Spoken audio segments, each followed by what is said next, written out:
So today it's me and you. We're gonna go through the OSI layer models, and oh no, hold on. It looks like okay, we got a couple of people in here. We got the gang in here. Okay, Leander pulling up. What's up, Yanni? All right, cool. So guys, we're gonna jump into our last day of networking, and I really wanted to kind of hold off on the test because there were a couple prerequisite things that you guys should know as far as like the CompTIA and just in general about IT. So I figured I'd cover these things in this last part of networking, and these are just some important fundamentals of networking. And we're gonna hop right into it and talk about the OSI layer model. The OSI stands for the Open System Interconnection. It has been developed by ISO, International Organization for Standardization, in the year 1984. It is a layer 7 architect, with each layer having specific functionality to perform. All these 7 layers work collaboratively to transmit the data from one person to another across the globe. So I know that was a lot, but basically the OSI layer model, you don't really have to know too much about the history of it. Just know that there's 7 layers. Some people add like 8 layers, but really most of everybody, the standard is going to be the 7 layer model.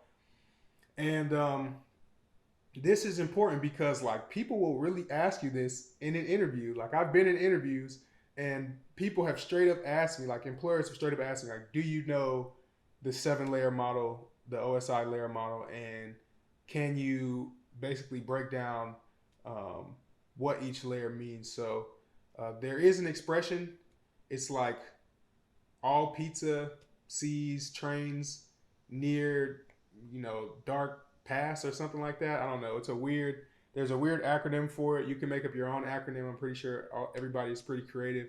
But yeah, you're gonna start off on the bottom layer. Layer one of your OSI layer model is the physical layer, and that's pretty much where all of your physical components like your devices and um, hardware and stuff is going to lay on your physical layer. It's pretty self-explanatory. It's the most basic layer. Um, Cables, defines everything just physical.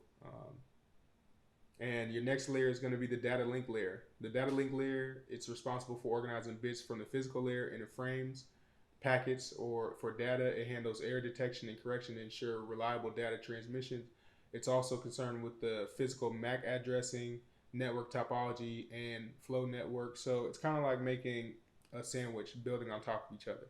You have your physical layer, and your physical layer communicates with your data link layer. That's where you're sending all your packets, your MAC addressing, your stuff like that is going on your data link layer. Remember that your MAC address is still your physical address, basically, for your device, and it's that's part of the data link layer.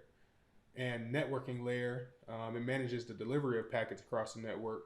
So you have your organization on the data link layer, and then you have your actual delivery of the packets over the network on your network layer. It includes routing, forwarding, dealing with network congestion, and packet sequencing. It's where IP addressing happens and routers function at this layer. So we'll talk a little bit more about this layer when we get into security, because I'll actually show you guys an example of Wireshark. And on Wireshark, you can actually see like networking data and packets and stuff that's being thrown across your network. So I'll give you guys, if you kind of don't understand what it is right now, if you think of a packet, if you think of 2 endpoints being 2 computers, the data that they're sending across, it's like a little electrical signal with information on it, ones and zeros, and that's all in your packet. And the way that all that is configured, um, it's sent over that network. So it's sent over the network on that wire between the 2 endpoints to either endpoint, and it may make jumps across different endpoints to get to the final destination. But at the end of the day, you'll be able to track all of that stuff in Wireshark and on the networking layer. The transport layer, layer 4, it ensures reliable data transmission between systems. It provides services such as connection-oriented communication, reliability, flow control, and multiplexing. Protocols like TCP, Transmission Control Protocol, and UDP, User Datagram Protocol, operate at this layer. So if you remember Difference between TCP and UDP, you use UDP for like gaming and stuff like that, and then you'd use like TCP for emails. So it's just two different ways to send information. With UDP, there's continuous data going across. With UDP, there's data going continuously. So there is no, hold on, what's going on? iPhone 9. We got to get this motherfucker.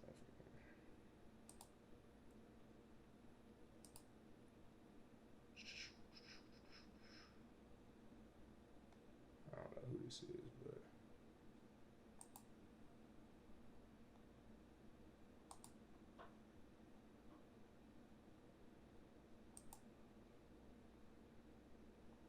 I'm gonna go ahead and get you out of here, iPhone 9.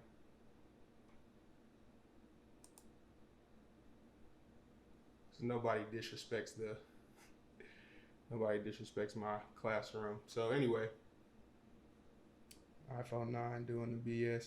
Let's see if I can go ahead and get this stuff out of here. I don't think I'm gonna deal too much with it.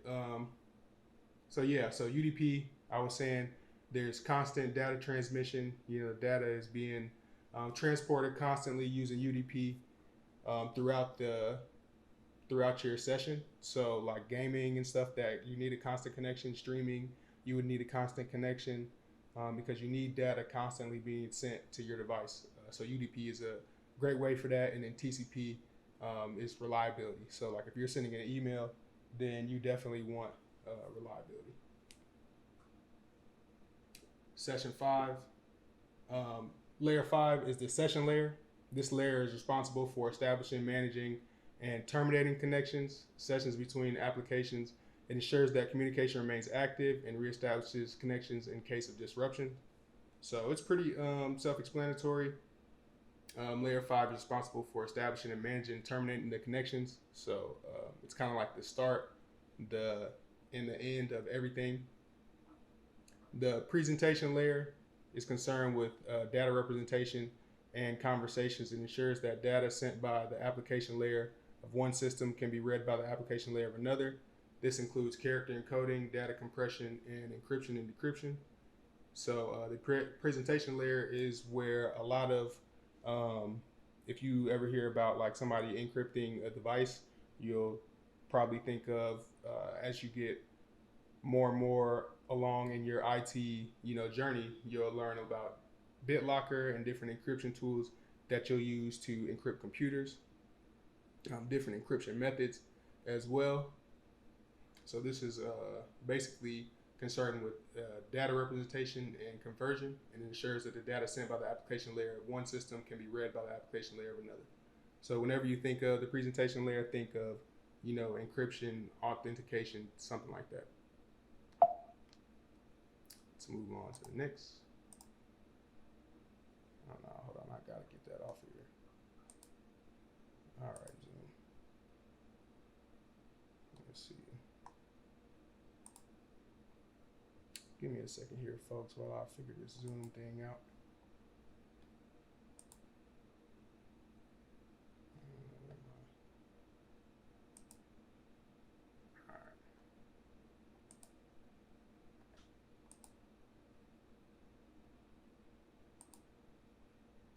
All right, cool. And can you guys see my screen? Well, hold on, I probably got all you on mute. Let me unmute somebody.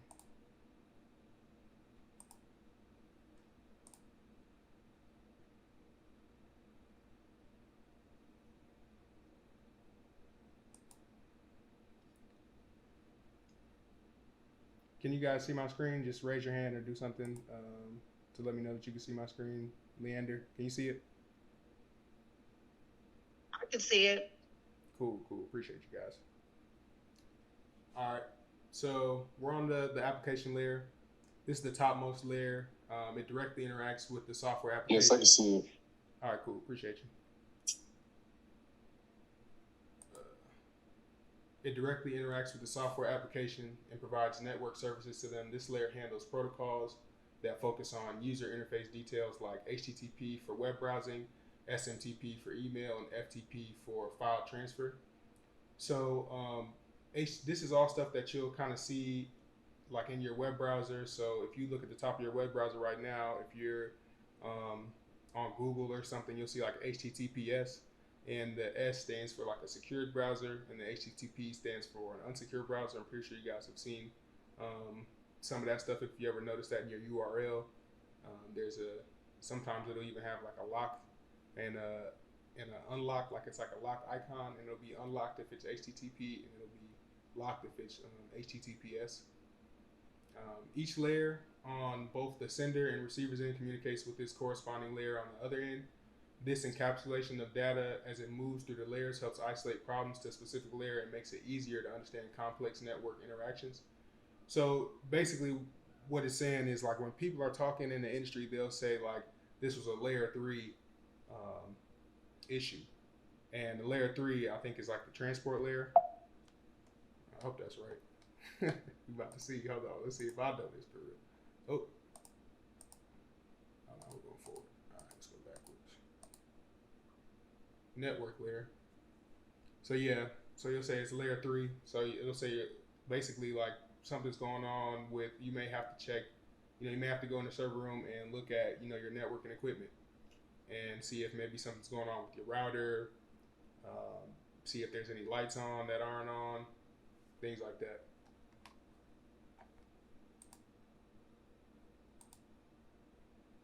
Yeah, but definitely go over the OSI layer model, because this is definitely something important. It's gonna come up at some point.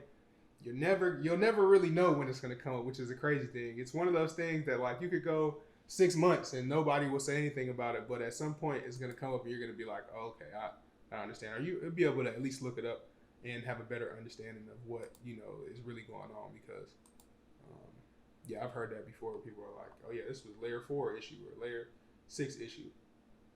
Shoot, don't be afraid to use Google now. All right, but eventually you're gonna know it. You'll memorize it off eventually. But next is your TCP/IP, and these are your internet protocols. And we've kind of talked about this, and you guys probably know a little bit more about this than you think. Whenever you hear about somebody trying to track somebody, you always hear people go to the IP first, even though it's not the best way to track somebody with, VPNs and proxy servers and all this stuff. People can change all that stuff up very easily, but, like, people who don't know anything are going to be like, well, what's the IP address? This isn't real, this isn't a real way to tell, but I mean, you can kind of tell sometimes. If somebody is just sitting on their network at home, then you can tell that they're at home on the network. If they don't have any VPN or anything on, at least the ISP knows, they're at home. Once you put the VPN on, then the only person who's going to know that you're on that network is the VPN company. But let's keep this thing moving. TCP/IP, the internet protocols, is the address system of the internet, and has the core function of delivering packets of information. Remember those packets that we said? From a source device to a target device. IP is the primary way in which a network connections are made, and it establishes the basis of the internet. IP does not handle packet ordering or error checking. Such functions require another protocol, often the TCP, transmission control protocol. So remember, we spoke about TCP. So the TCP IP relationship is similar to sending someone a message written on a puzzle through the mail. The message is written down and the puzzle is broken into pieces. Each piece then can travel through a different postal route, some of which can take longer than others. When the puzzle pieces arrive after traversing their different paths, the pieces may be out of order. IP makes sure that the pieces arrive at their destination address, and TCP can be thought of as the puzzle assembler on the other side who puts the pieces together in the right order. Ask for missing pieces to be resent and lets the sender know the puzzle has been received. So if there's something wrong with the way that the packet is assembled, when it gets to the end, basically it'll ask it to like resend it, or it lets the sender know that it's been received, or it'll put it together in the right order if it's out of order. TCP maintains the connection with the sender from before the first puzzle piece is sent to after the final puzzle piece is sent. IP is a connectionless protocol, which means that each unit of data is individually addressed and routed from the source device to the target device, and the target does not send an acknowledgement back to the source. That's where protocols such as TCP come in. TCP is used in conjunction with IP in order to maintain a connection between the sender and the target to ensure the packet order. So they kind of work together, if you can see, like, if you can think about it. It's kind of a crazy, like, scenario to think that they would send your pizza in a bunch of different, like, they would imagine Domino's sending your pizza with 10 different routes with 10 different drivers, and they come together and they make your pizza at the door. Like, that'd be some crazy shit for real. But that's how the internet works. IPv4 versus IPv6, and these are just basically two different standards. What happened was with IPv4, we're kind of running out of IP addresses, and IPv6 was supposed to be kind of like our answer for that. But I'll tell you guys a little bit more about it after I tell you guys what they are to begin with, because I know we're kind of moving fast. I mean, you guys know what the IP is, so I'm not even tripping. So what is IPv4? IPv4, or Internet Protocol version 4, was developed back in the early 1980s. And despite the invention of the more modern IPv6, IPv4 still routes most of the world's traffic because we still use those addresses. IPv4 uses a 32-bit address and can support a maximum of 232 or more than 4 billion IP addresses. An IPv4 address is made up of 4 numbers, each ranging from 0 to 255. These are separated by full stops. It's very likely that your IP address will be an IPv4 address. Here's an example of an IPv4 address. 192.168.1.1.1. And if you go into your computer right now, if you have a Windows computer, if you go to your command prompt, CMD, just type CMD in the search bar and then put in like IP config, then you'll be able to see your IP address. The pros for IPv4 is it's simple. There's already a lot of existing infrastructure. It's proven technology. The cons, there are fewer resources, lack of since we're running out of IP addresses, that's like a big problem. Well, not a huge problem, but a problem in a sense, like we won't be using IPv4 for that much longer. And then there are some subnetting problems, and we'll talk about subnetting. I actually don't think I cover it too much, but we'll cover it a little bit later in the course. I'll make sure that you guys get some of that subnetting info. Of course, the fact that IPv4 has been around for nearly 40 years does present a problem. IPv4 has a limit of 4.3 billion addresses. All right, we already talked about all that. Let's talk about IPv6. IPv6 is the 6th iteration of the Internet Protocol and was created because the world was in danger of running out of IPv4 addresses. IPv6 works in much of the same way as IPv4 by providing unique alphanumerical IP addresses needed for devices to send and receive data on the internet. However, as you might imagine, IPv6 address is a lot longer than the IPv4 address, which means it can create a lot more unique IP addresses than you can with the IPv4. And when we say a lot more, we really mean it's IPv6 uses 128-bit as opposed to like 32-bit. 32-bit, it's like 8 hexadecimal bits. So if you think about it, if you divide 8 by 32, that's how many like numbers that you can have in a IPv4 address. With 128 bits, how many times is 8 going to 128?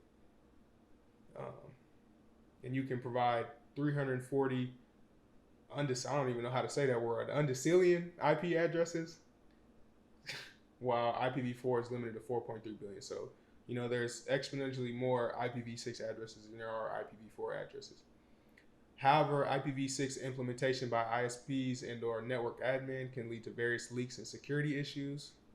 This way, your personal information can potentially be compromised. In this situation, a VPN connection can help you avoid many possible issues. If you guys aren't using a VPN, you probably should start using a VPN.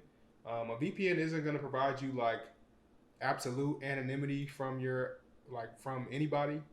It'll basically mask your IP from your ISP, like I said before. But if you really want to hide your hide your IP, you want to probably go with a proxy server over a VPN. The VPN is managed by people who log, your networking traffic basically. And a lot of VPN companies say that they don't log, but they do log data, and they are a company. So if the government comes knocking, then they're going to have to give up that data. So when you think about your security, your online security, whether you're just trying to see a movie in Germany that isn't streamed in the United States, then you want to kind of get your VPN situation together. So like there are some cheap ones out there.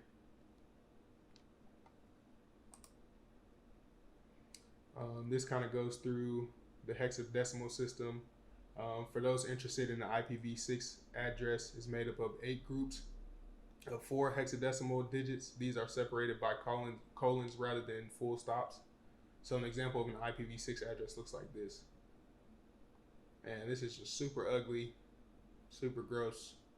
The pros are more unique addresses supported by new devices. You don't have any subnetting problems. The cons, they're much longer, they're pretty ugly, and they're not yet supported by all websites, possibly some system issues. IPv6 was first introduced back in the late 1990s in hopes that it would replace IPv4 before we ran out of IP addresses. However, the transition from IPv4 to IPv6 has been slow. And the main reason for this is that it costs time and money to upgrade all the routers, servers, and switches that have depended on IPv4 for so long. So imagine going into these big corporations, especially that's going to be the last people to want to adopt this stuff, because they're going to have to basically either replace a lot of their hardware networking equipment, or figure out a way to manage it somehow, either through a managed service or their own IT departments. But either way, it's going to cost a lot of money to try to figure out how to switch all this stuff over to IPv6.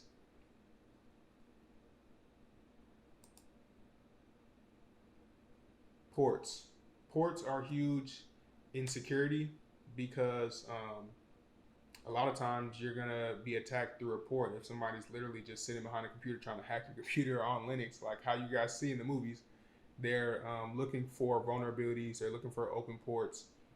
Ports are basically what open your computer up to the internet and to other services like on your network. So in computer networking, a port or a port number is a number assigned to uniquely identify a connection endpoint and to direct data to specific service. So if you know what a switch is, there's literally ports like on a switch where you connect the Ethernet cables, your Cat5e cables or Cat6 cables into your switch, and those ports are what you see like in the data center. Those are some ports like that are on your actual, like some physical level ports that are on your that you guys can see and touch and that are in the real world. There are also like ports online. So like you have your internet port. There's a port for email. There's a port for your web service. There's ports for everything. There's like 6,000 ports. So there's a lot of ports. So at the software level, within an operating system, a port is a logical construct that identifies a specific process or type of network service. A port at the software level is identified for each transport protocol and addresses a combination by the port number assigned to it.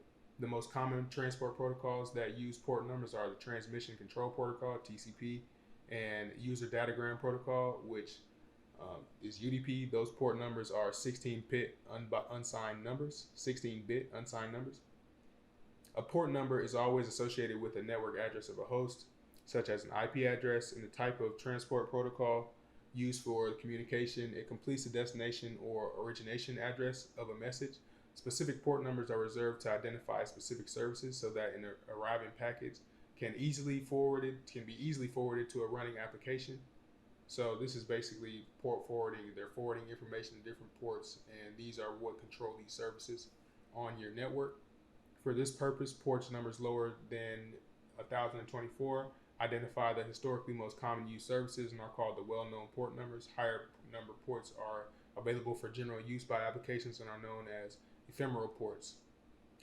Ports provide a multiplexing service for multiple services or multiple communication sessions at one network address. In the client-server model, of application architecture, multiple simultaneous communication sessions may be initiated for the same service.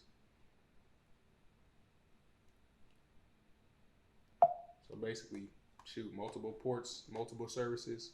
Basically, think about the port is the destination. You know, the port is basically your endpoint, and that's where your service is managed. Here are some more benefits of IPv6. We don't really need to go through more of them. Just know that it's for when IPv4 runs out. UDP, we kind of covered UDP already, but we'll go a little bit further into it. UDP refers to a protocol used for communication throughout the internet. It's specifically chosen for time-sensitive application like gaming, playing video games, or DNS lookups. It speeds up transmissions. Yeah, we kind of already went through this. UDP, TCP. Okay, your MAC address. We went over the MAC address a little bit earlier as well, but this is actually a pretty good example of some more documentation on a MAC address, which stands for the Media Access Control Address. It's a physical address that works at the data link layer. Remember that data link layer? Data link layer was what? Layer 2? So it's a layer 2 issue. It's a data link layer. Layer 3, networking. Layer 4, transport. MAC addresses are a unique 48-bit hardware number of a computer that's embedded into a network card. Your NIC, everybody, if you've been following us from week 1, you know what your NIC is. Your NIC controls basically where you plug in your network cable, your Cat5e cable. It controls your network connectivity. The MAC address is also known as the physical address of a network device. In the IEEE 802 standard, the data link layer is divided into 2 sublayers: the logical link layer sublayer and the media access control sublayer. The MAC address is used by the media access control sublayer of the data link layer. MAC addressing is worldwide, unique, and it's since millions of network devices exist, we need to uniquely identify each. The logical link control layer versus the media access control layer. There's not going to be too many questions on this, but I think you guys should just know.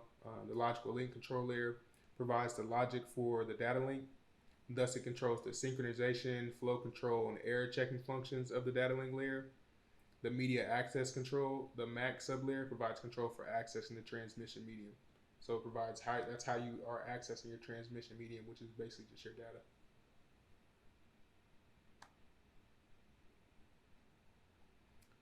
DHCP, this is kind of how your IP address is configured. So there's a couple different ways your IP address can be configured, and with the dynamic host configuration protocol, it's a server client protocol that automatically provides an internet protocol host. So it automatically gives you an IP address. Whenever you're using DHCP, always think automatic IP addressing. So when you have to manage a lot of devices and you don't necessarily want to put a static IP address for each device, you can use DHCP and it'll help you in that environment where you have to manage a lot of machines. It'll make it a lot easier for you as opposed to trying to go and like manually configure every IP address for each machine. Another related configuration. So why use it? Every device on a TCP IP-based network must have a unique IP address, and we kind of talked about that. To access the network and its resources without DHCP, IP addresses for new computers or computers that are moved from one subnet to another must be configured manually, and that is a headache. It's not a headache the more you get into this and the more you know, but it's something that you'd rather not do if you know that you can do it automatically. With DHCP, this entire process is automated and managed centrally. So the DHCP server maintains a pool of IP addresses and leases an address to any DHCP-enabled client when it starts up on the network. Because the IP addresses are dynamic rather than static, address is no longer in use or automatically returned to the pool for allocation. So basically, dynamic and static means that it'll change all the time, like with each connection. So the IP address changes each time you make a new connection, but a static IP address means that this device has this IP address. That's a good thing. Like if you're in an environment where you have network printers, you want to put those printers on a static IP address. So every time somebody tries to print something, they don't have to, their computer doesn't have to try to find a new IP address.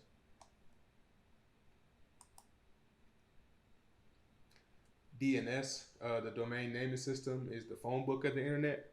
And when you think of DNS, you just want to think name. Just think name. DNS name. Humans access information online through domain names like New York Times or ESPN.com. Web browsers interact through Internet Protocol addresses. DNS translates domain names to IP addresses so browsers can load internet resources. So it basically translates the IP address, which might be that 192.168.1.1. It'll translate it into the actual domain name, which is xyz.com. www.xyz.com, which is the domain name. So when you think domain name, DNS, think domain name. When you think IP, think of a number that's going to be separated by some dots, by some periods, basically. So each device obviously is connected to the internet, has a unique IP address, which means other machines use to find the device. That's what each machine has to use to find your device, is the unique IP address. So DNS servers eliminate the need for humans to memorize IP addresses. Nobody wants to remember this IPv6 address. This thing is so ugly, like 2400:CB00. Like nobody's gonna remember all that whenever they want to go to google.com. So domain naming systems are here for that. So the process of the DNS resolution involves converting a host name, such as www.example.com, into a computer-friendly IP address. An IP address is given to each device on the network, and that address is necessary to find the appropriate internet device. So basically what we said, like a street address is used to find a particular home. When a user wants to load a web page, a translation must occur between what a user types into the web browser and the machine-friendly address necessary to locate the example.com webpage. So I guess it's a good way to segue into servers. I know we've talked about servers in length throughout the course, but you guys might not necessarily know exactly what a server is. So I'm going to go ahead and clear all that up for you. In computing, a server is a piece of computer hardware or software that provides functionality for other programs or devices called clients. This architecture is called the client-server model. Servers can provide various functionalities, often called services, such as sharing data or resources among multiple clients or performing computations for a client. So a server is basically just a computer. It can be your home computer that you just allow to be shared on the network, and people can just connect to that computer and dump data on there or retrieve data from there. Or it could be an actual network attached storage system, which is just like a bunch of hard drives in a box that runs constantly, that is attached to your router through an Ethernet cable, and people can just hop on there without having to plug up a cable to it like a USB or something. So yeah, servers are basically just something that manages data, and multiple machines and multiple clients can connect to it and either retrieve data or upload data to it, or host applications, or do a million different things. There's servers for everything. There's web servers, mail servers, print servers, all that type of stuff. A single server can serve multiple clients, and a single client can use multiple servers. The client process may run on the same device or may connect over a network to a server on a different device. Typical servers are database servers, file servers, mail servers, print servers, web servers, game servers, and application servers.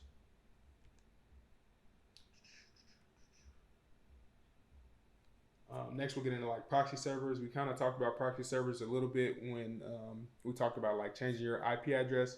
A proxy server is a system or a router that provides a gateway between users and the internet. So you kind of want to put a proxy server between you and any site that you're interacting with.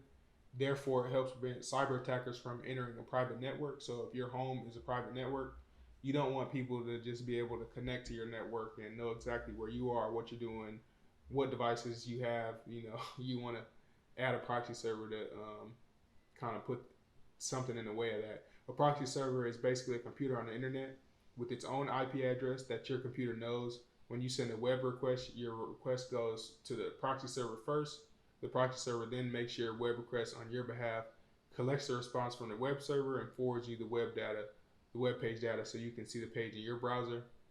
When the proxy server forwards your web request, it can make changes to the data you send and still get you the information that you expect to see. A proxy server can change your IP address so the web server doesn't know exactly where you are in the world. It can encrypt your data so your data is unreadable in transit. And lastly, a proxy server can block access to certain web pages based on IP address.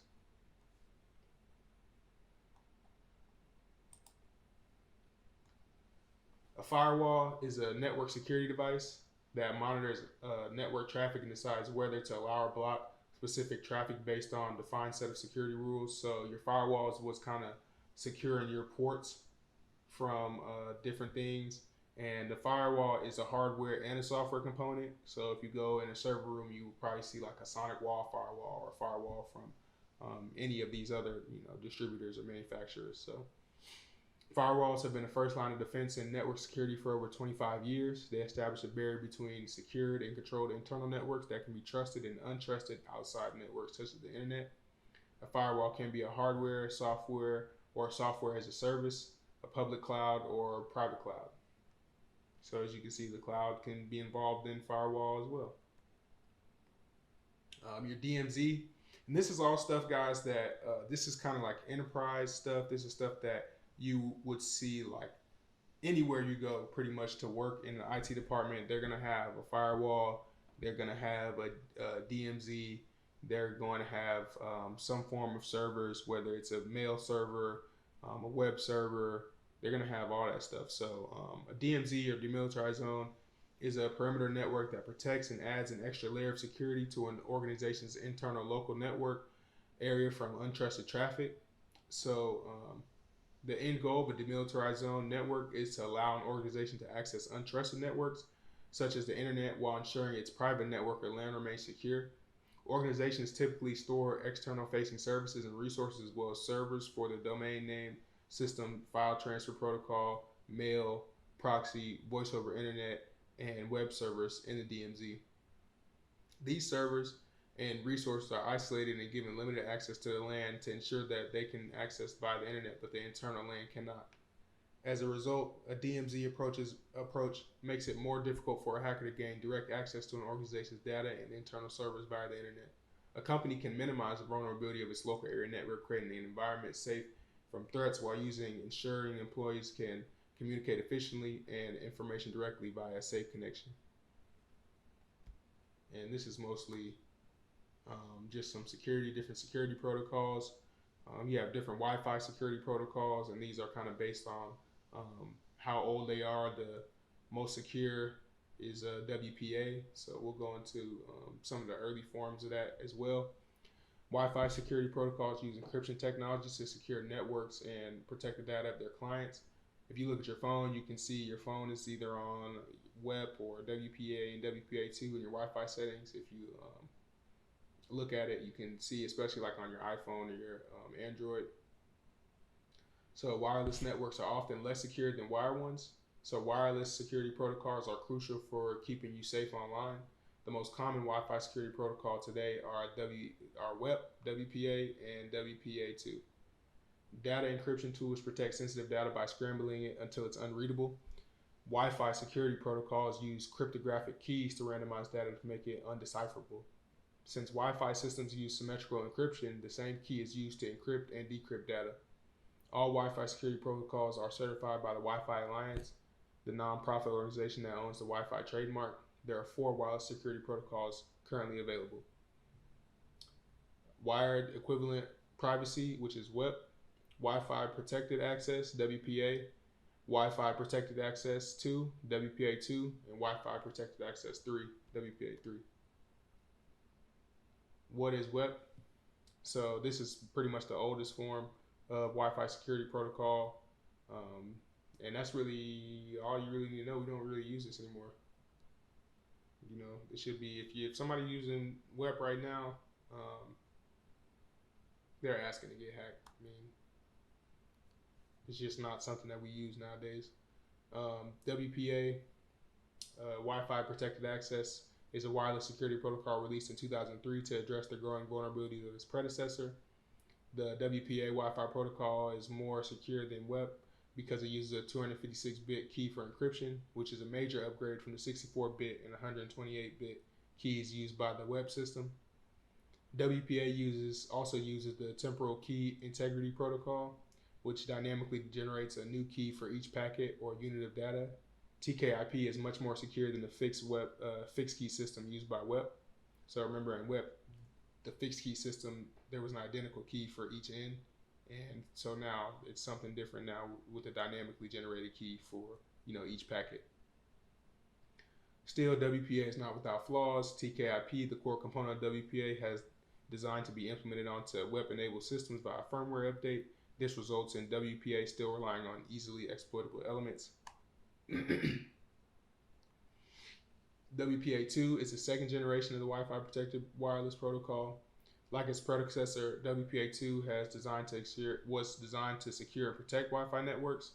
WPA2 ensures that data sent or received over your wireless network is encrypted and only people with your network password have access to it.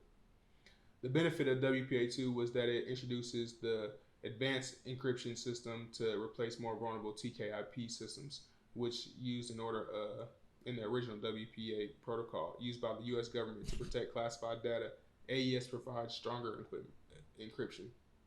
Unfortunately, like its predecessor, WPA2 enabled access points. Usually routers are vulnerable to attacks through WEP. To eliminate this attack vector, disable WEP, and if possible, make sure your router's firmware doesn't rely on WEP. Does everybody know how to get into their router?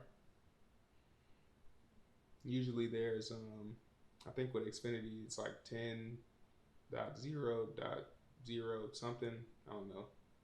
But you can go to ipconfig all and find the IP of your router in the command prompt, and then from there log in to your router using the web browser. Just put the IP address in the web browser, and you should be able to log into the console. Most of the time, I doubt any of you probably changed your router's password, so that's a common attack vector. If you just have the standard admin password for your router, somebody can potentially compromise your network. WPA versus WPA2, Wi-Fi protected access, and we already kind of covered that. The different standards, AES and TKIP.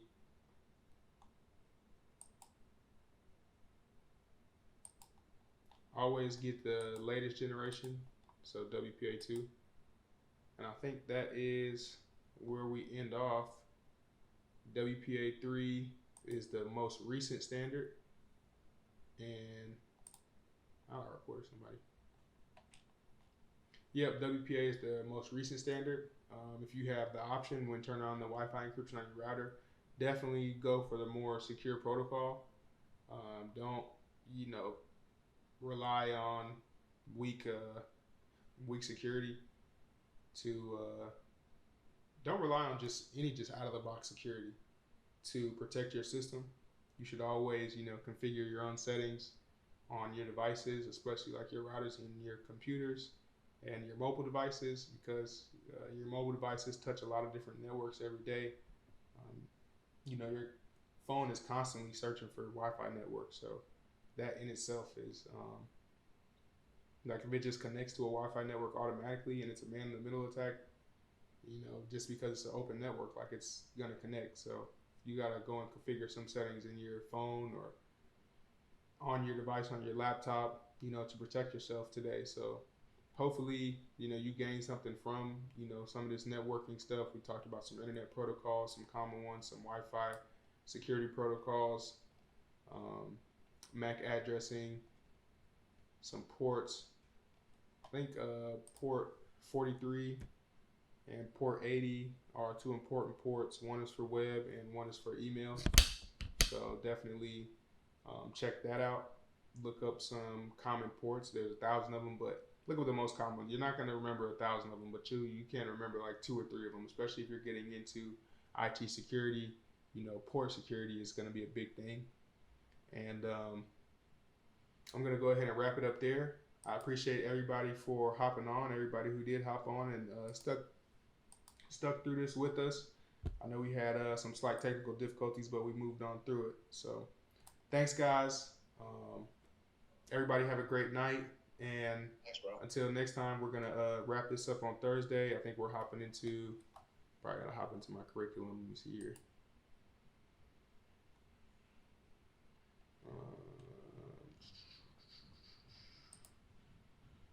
Probably got to go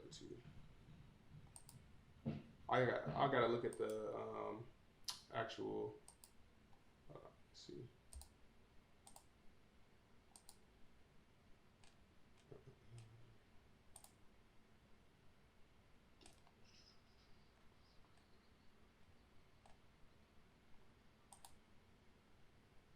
Let's see what we have coming up for. We already did networking. Okay, so you can see here we have a test for the Network Plus and networking. We have some projects here. Try to configure your own small office or network from scratch. Here are some more resources. The practice test for the CompTIA Network Plus. Also like some more network diagrams and how to build a small office network. All right, so next we're hopping into operating system. So we'll get into some more Microsoft content, some more kind of Microsoft-based content because of operating systems. You know, you should know about Linux and Mac operating systems, but for the most part, when you guys hop in these entry-level spots, it's going to mostly be Windows opportunities. So we'll hop into that next week. Thanks, guys. See y'all later. All right. All right, y'all. Thank you. Yeah, no problem. Thank you, guys.